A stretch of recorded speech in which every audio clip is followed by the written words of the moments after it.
Hi hello வணக்கம். நான் உங்கள் பிரியாமதி. ஏமன் நாட்டில் கேரள நர்ஸுக்கு நாளைக்கு அதாவது ஜூலை 16ஆம் தேதி மரண தண்டனை விதிக்கப்பட்ட நிலையில திடீர்னு மரண தண்டனையை ஸ்டாப் பண்ணி வச்சிருக்காங்க. இத்தனை பேர் பேசியும், மத்திய அரசு பேசி, கேரள அரசு பேசி, எல்லாரும் பேசியும் எங்களால முடிஞ்ச பெஸ்ட் நாங்க பண்ணிட்டோம். பட் ஏமன் நாடு அதுக்கு அரசு ஒத்துழைக்கிற மாதிரி தெரியல. அவங்க எந்த நடவடிக்கையும் எடுக்கல. எங்களுக்கு அவ்வளோதான் ரெஸ்பான்ஸ் பண்றாங்க, எங்களால எதுவும் பண்ண முடியலன்னு கையை விரிச்ச நிலையில இப்போ மரண தண்டனை ஒத்தி வைக்கப்பட்டிருக்கிறது. எப்படி, யாரால? அது ஒரே ஒரு மனுஷன், ஏபி அபுபக்கர் முஸ்லியார் அப்படிங்கிற ஒருத்தரால மட்டும்தான். யாரு அவரு, அவரோட பின்னணி என்ன? இத்தனை பேர் சொல்லியும், இந்திய அரசாங்கம் சொல்லியே கேட்காத ஏமன் அரசு இவரு சொல்லி, கேரளால இருக்க இவரு சொல்லி எப்படி நிறுத்தி வைக்கப்பட்டாங்க? அப்படி யார் இவரு, அவரை பத்தி இந்த வீடியோல அவரோட பின்னணியை பத்தியும் பார்க்கலாம். வீடியோக்குள்ள படம் வாங்க. ஏபி அபுபக்கர் முஸ்லியார் 1931ஆம் வருடம் மார்ச் 22ஆம் தேதி பிறந்திருக்காருங்க. ஒரு முஸ்லிம் குடும்பத்துல காலிக்கட்ல பிறந்திருக்காரு.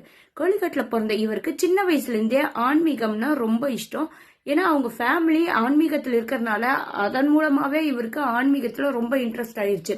இவரு கல்வி மூலமா இந்த உலகத்தையே மாத்த முடியும், ஒரு மனுஷனோட வாழ்க்கை திறமை மாறும்னு நினைச்சு நிறைய பேத்துக்கு கல்வி கொடுத்திருக்காரு. இப்பவும் லட்சக்கணக்கான மக்கள் கேரளால ஆகட்டும், இந்திய அளவுல ஆகட்டும், நிறைய மக்கள் இவரால பயனடைஞ்சிருக்காங்க. இவருக்கு மட்டும் மொத்தமா 12,230க்கு மேல பிரைமரி ஸ்கூல்ஸ் இருக்கு, 11,000க்கும் மேற்பட்ட ஹையர் செகண்டரி ஸ்கூல்ஸ் இருக்கு, 600க்கும் மேற்பட்ட காலேஜஸ் மூலமா இவருக்கு இருக்குன்னு இவரோட வெப்சைட் மூலமா நம்மளுக்கு தெரிஞ்சிருக்கு. காந்தபுரம் ஏபி அபுபக்கர் முஸ்லியார் இந்தியாவோட கிராண்ட் முஃப்டி அப்படின்னு அழைக்கப்படுற இவரு சன்னி முஸ்லிம் இனத்தவரோட மத தலைவராகவும் இருக்காரு.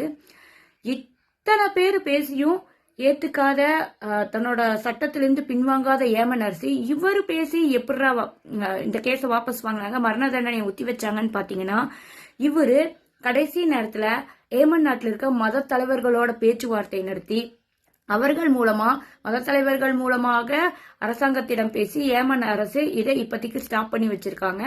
அதன் மூலமா என்ன சொல்ல வராங்கன்னா, மத தலைவர்கள் பேசின ஒரே காரணத்துக்காக இப்ப இறந்தாரு இல்லையா இந்த பொண்ணு, மயக்க ஊசி போட்டு ஓவர் டோஸ் ஆகி கொண்டுச்சு. இது நான் ஷார்ட்ஸ்ல போட்டிருப்பேன், அதோட விஷயம் எதனால கொண்டாங்கிறது நான் கீழே டேக் பண்ற லிங்க்ல நீங்க போய் பாருங்க. அவரோட ஃபேமிலி மத தலைவர்கள் பேசுற ஒரே காரணத்துக்காக முதலா பேச அதாவது பிளட் மணி அப்படின்னு சொல்லுவாங்க, பிளட் மணி கொடுத்தா நம்ம மரண தண்டனையிலிருந்து தப்பிச்சுக்கலாம், இந்தியாவுக்கு திரும்பி வர முடியாது, ஆனா மரண தண்டனையிலிருந்து தப்பிச்சுக்கலாம். இந்த மத தலைவர்கள் பேசின ஒரே காரணத்துக்காக அந்த இறந்தவரோட ஃபேமிலி பேசி ஓகே அப்படின்னு சொல்லியிருக்காங்க. இப்போ நம்ம அதாவது இந்த நிமிஷா பிரியாவோட ஃபேமிலி ஏதாவது மணி கொடுத்து அது அவங்க பிளட்டுக்கு, அவங்களோட ஃபேமிலிக்கு அது உதவுற மாதிரி இருந்தால் இதை பத்தி முடிவெடுத்து அவங்களுக்கு மரண தண்டனையிலிருந்து விலக்கு அளிக்கப்படும். மேலும் வீடியோக்களுக்கு டியூன் டு பிரியா.